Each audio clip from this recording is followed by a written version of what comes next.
जय हिंद दोस्तों। स्वागत है आपका कल्पाक्ष के डेली करंट अफेयर्स सेशन में। चलिए आज बात करते हैं 30 जुलाई 2025 के उन महत्वपूर्ण इवेंट्स के बारे में जो आपके एग्जामिनेशन के लिए काफी महत्वपूर्ण होने वाले हैं, साथ ही साथ तय करने वाले हैं आपके सिलेक्शन की दिशा को। जो लोग सेशन से पहली बार जुड़े उन्हें बता दूं कि इस वीडियो को अंत तक देखिए और ये जानने की कोशिश कीजिए कि किस तरह से ये जो एग्जामिनेशन बोर्ड है ये ट्रेंडिंग न्यूज को उठाकर वहां से सवाल आप लोगों से एग्जाम में पूछते हैं। चलिए बिना देरी किए हुए पहले खबर को कवर करते हैं। श्री मेघनाथ देसाई, इनका नाम शायद आपने सुना हो, जो एक राइटर और इकोनॉमिस्ट के रूप में जाने जाते हैं, थिंकर के रूप में जाने जाते हैं, जिन्होंने इंडिया यूके टाइज को काफी महत्वपूर्ण करने में मदद किया। कल उनका निधन हो गया। इस निधन को लेकर प्राइम मिनिस्टर नरेंद्र मोदी ने एक ट्वीट जो है वो ट्वीट किया। अगर मेघनाथ देसाई के बारे में बात करें तो इंडियन बॉर्न इंडिविजुअल थे जिनका बर्थ 10 जुलाई 1940 को वडोदरा गुजरात में हुआ था। वो इकोनॉमिस्ट बेसिकली टीचिंग करते थे लंदन स्कूल ऑफ इकोनॉमिक्स में 1965 से 2003 तक। उन्होंने कई सारे डेवलपमेंट प्रोजेक्ट्स पे काम किया। साथ ही साथ उन्होंने एक नए centre for study of global governance का एस्टेब्लिशमेंट किया। उन्होंने 25 से ज्यादा किताबें और 200 से ज्यादा एकेडमिक आर्टिकल्स जो वो लिखे, जिनमें इनकी पोर्टेबल या नोटेबल बुक्स के बारे में बात किया जाए तो एक है marks revenge and Nehru's hero. Meghnath Desai ने ब्रिटिश लेबर पार्टी को 1971 में ज्वाइन किया था। इन्हें पद्म विभूषण से सम्मानित किया 2008 में और ये चेयरमैन भी रहे गांधी मेमोरियल स्टैच्यू ट्रस्ट जो है उसके। सो मेघनाथ देसाई एक बड़ा नाम है और काफी सवाल यहाँ से बनने की संभावनाएं जो है आपके करंट अफेयर वाले पार्ट में होता है।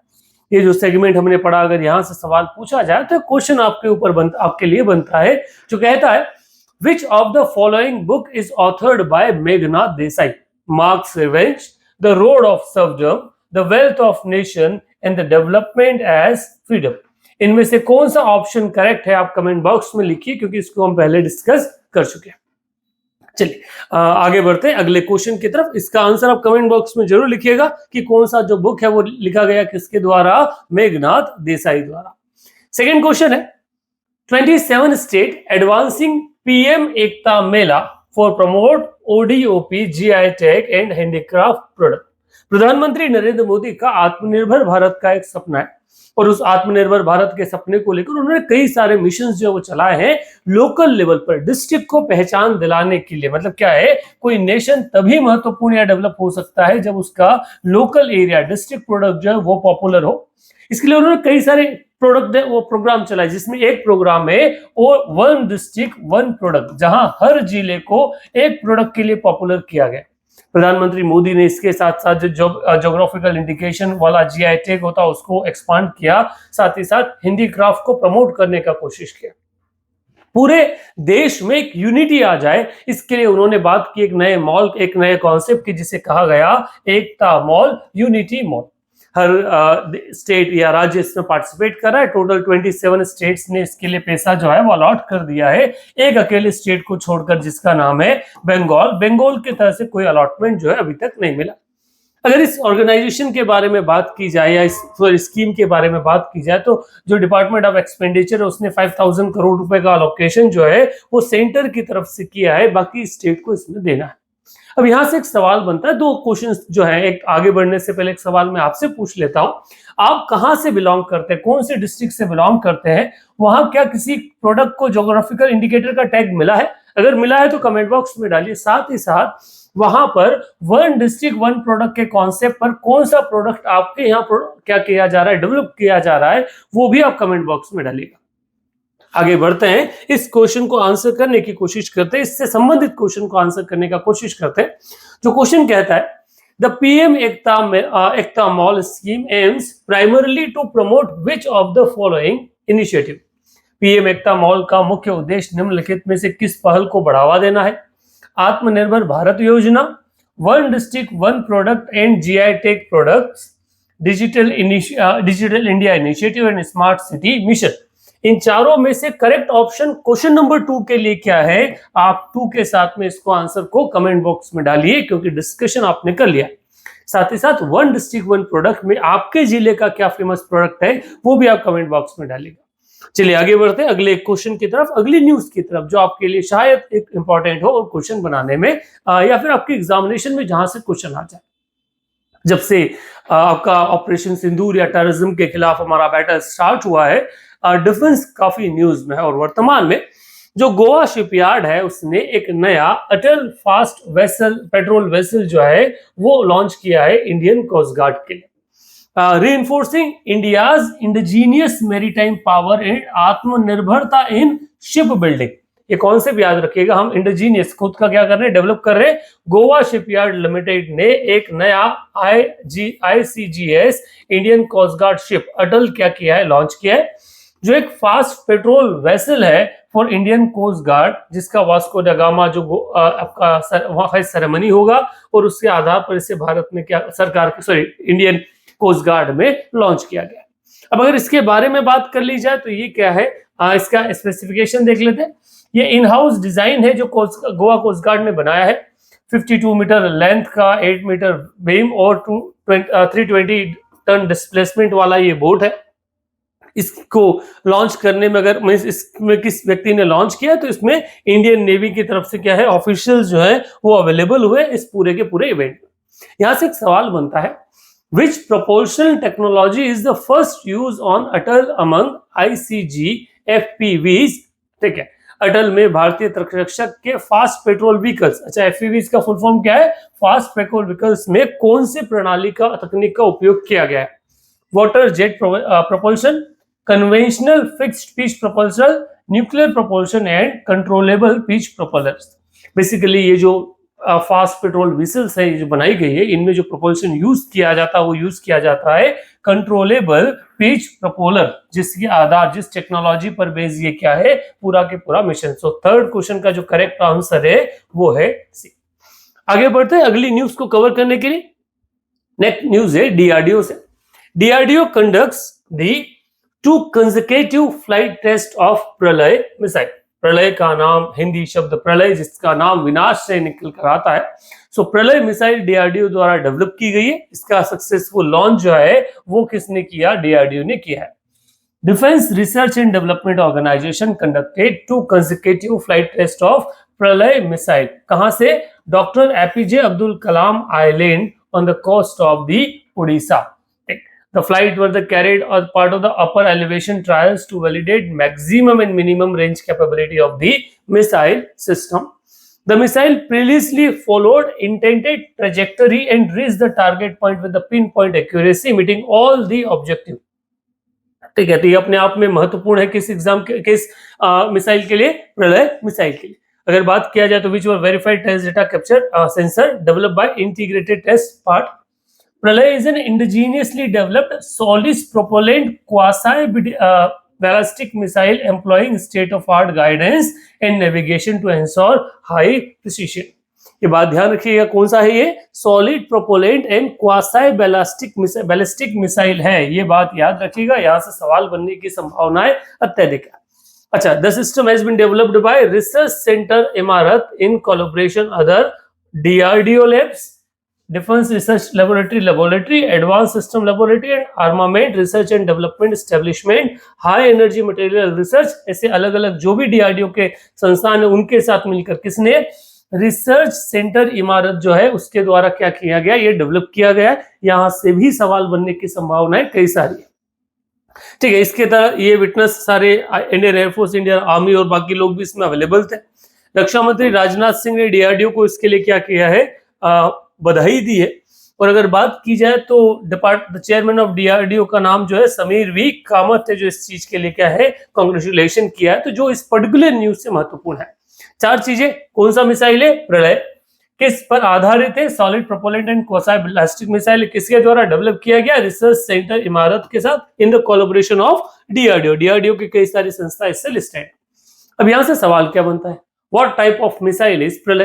प्रलय किस प्रकार की मिसाइल है, cruise missile, traditional ballistic missile, quasi ballistic missile with terminal मैनोवर capability, hypersonic guide missile. इनमें से कौन सा ऑप्शन करेक्ट है, ये अब आप कमेंट बॉक्स में डालिए।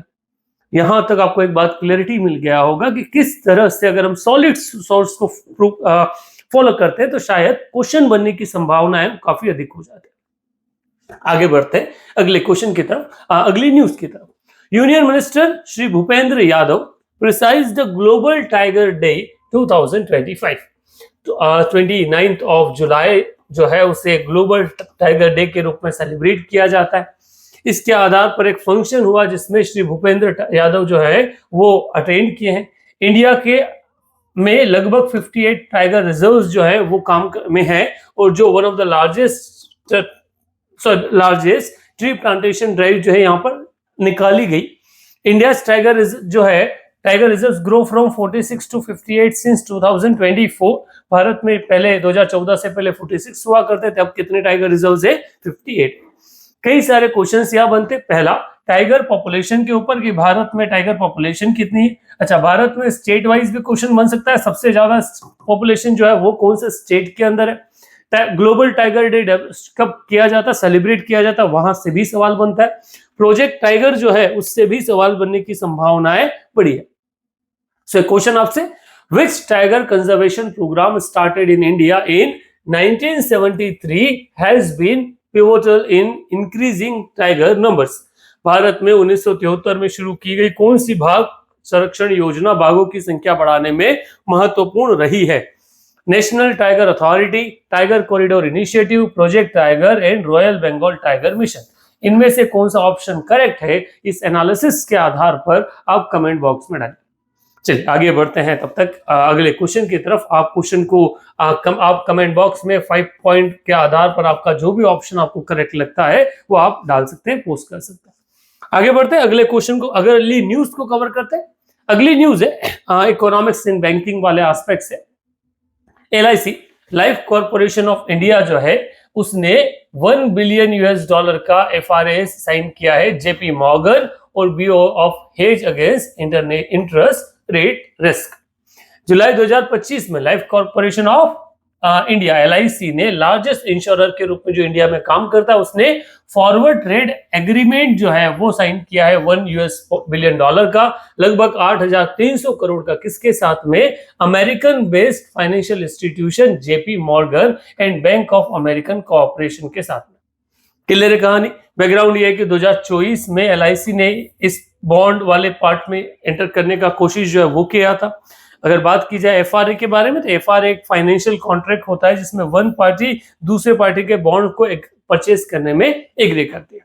क्योंकि ये इंडिया के इंश्योरेंस मार्केट का सबसे बड़ा प्लेयर है, तो यहां से सवाल बनने की संभावनाएं जो है वो हमेशा रहती है। एक क्वेश्चन बनता है इस पर्टिकुलर पोर्शन से जो LIC से संबंधित है। LIC का हेडक्वार्टर कहां पर स्थित है? LIC headquarter is in which city? LIC का मुख्यालय कहां पर है? न्यू दिल्ली, कोलकाता, मुंबई और चेन्नई। बेसिकली हेडक्वार्टर इनका स्थित है कहां पर? मुंबई में। तो C is the correct option for question number 6। I think चीजें आपके दिमाग में आ रही होगी किस तरह से क्वेश्चंस कौन सी न्यूज से उठाए जा रहे हैं। आगे बढ़ते हैं, इस सेशन के लास्ट न्यूज को कवर करते हैं। The news says Worldline collaborate with Cosmos cooperative bank to drive next generation digital payment solution. Worldline जो वर्ल्ड का लीडिंग कंपनी है इन पेमेंट सर्विस, उसने एक पार्टनरशिप की है कॉस्मोस कोऑपरेटिव बैंक लिमिटेड, जो इंडिया का ओल्डेस्ट अर्बन कोऑपरेटिव बैंक के नाम से जाना जाता है, to accelerate digital transformation through advance and scalable payment solution. ये कॉन्सेप्ट समझ में आया कि दो कंपनी ने आपस में मिलकर डिजिटल पेमेंट को बढ़ावा देने के लिए एक कोलैबोरेशन जो है साइन किया। The collaboration aims to address 2 critical challenge faced by the bank. पहला, modernization of infrastructure and expanding their reach to the segment by the equipping the robust future ready staff। इस आधार पर एक सवाल आपसे पूछा जा सकता है क्योंकि एक क्वेश्चन में न्यूज है। पहला तो आपका वर्ल्ड लाइन के ऊपर कि वर्ल्ड लाइन कहां का कौन से देश से बिलोंग करता है, और दूसरा आ सकता है आपका कॉस्मोस कोऑपरेटिव बैंक से लेकर।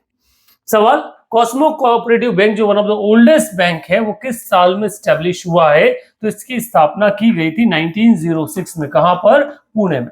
सो कॉस्मोस का हेडक्वार्टर कहां पर है? हेडक्वार्टर आपका पुणे में सिचुएटेड है। एस्टैब्लिशमेंट कब हुआ था? एस्टैब्लिशमेंट 1906 में हुआ था। ये क्वेश्चन भी यहां से महत्वपूर्ण है। तो ये वो क्वेश्चन थे जो आज के लिए न्यूज में थे आज वाले पूरे सेगमेंट से। अच्छा, एक क्वेश्चन एक और बनता है, उसको भी डिस्कस कर लेते हैं। एक न्यूज है जो न्यूज कवर करती है Indian Hindi novelist Geetanjali Shree wins PEN's translate award 2025 for once elephant live here. 2025 में इंडियन नॉवेलिस्ट जिसकी short story writer Geetanjali Shree को 14th winner of PEN translate award में शामिल किया गया है by English PEN United Kingdom based एक literary and human right organisation द्वारा। उनकी किताब जिनका नाम है वंस एलिफेंट लिव्ड हियर जो है, जिसको ट्रांसलेट किया गया है English by American Hindi and Urdu translator Daisy Rockwell ने, उसको इसमें शामिल किया गया। तो यहां से सवाल बनने की जो संभावना है वो बनती है। पेन ट्रांसलेट अवार्ड से संबंधित एक कवर हमने न्यूज पहले वाले सेशन में भी की थी। यहां से एक सवाल है जो पहले हमने सेशन में डिस्कस कर चुके हैं, वो आता है which authority author won the PEN open book award in 2025। 2025 में पेन ओपन बुक अवार्ड जो है वो किस लेखक को दिया गया? तो वो नाम है कैली निकोलस ग्रॉस, जो मोजाम्बिक बेस्ड क्या है एक ऑथर है जिनको ये अवार्ड जो है वो मिला है। तो B is the correct option for question number 8। This was the last. अब बात करते हैं अगले सेशन के आखिरी दौर में, जहां हम पूछते हैं क्वेश्चन ऑफ द डे। तो आज का question of the day, which rule about eligibility was revised after 1981 for the Jnanpith award? 1981 के बाद ज्ञानपीठ पुरस्कार के लिए सही पात्रता नियम में कौन सा संशोधन किया गया? भारत का साहित्य में सबसे बड़े पुरस्कार के रूप में जाने जाने वाला ज्ञानपीठ पुरस्कार है, जो भारत सरकार का कल्चरल डिपार्टमेंट द्वारा दिया जाता है। सो यहां से संबंधित एक सवाल आपसे पूछा गया है। ऑप्शंस आपके पास है, award to posthumous author allowed, not novel, sir, only novel were eligible, cash prize reduced, only work published in the preceding 20 years will be considered। so कौन सा करेक्ट ऑप्शन इसमें से निकल कर आता है? गूगल कीजिएगा, आंसर आप में लिखिए, आंसर कमेंट बॉक्स में लिखिएगा। गूगल इसलिए करना है क्योंकि आप खुद जब चेक करोगे तो आपको याद रहने की संभावनाएं ज्यादा बढ़ जाएगी, वरना सिर्फ हम जीवन भर क्या रह जाएंगे, पढ़ते रह जाएंगे। So that's it for today session कैसा लगा कमेंट बॉक्स में जरूर लिखिएगा और कल्पाक्ष के साथ बने रहिए। Thank you very much.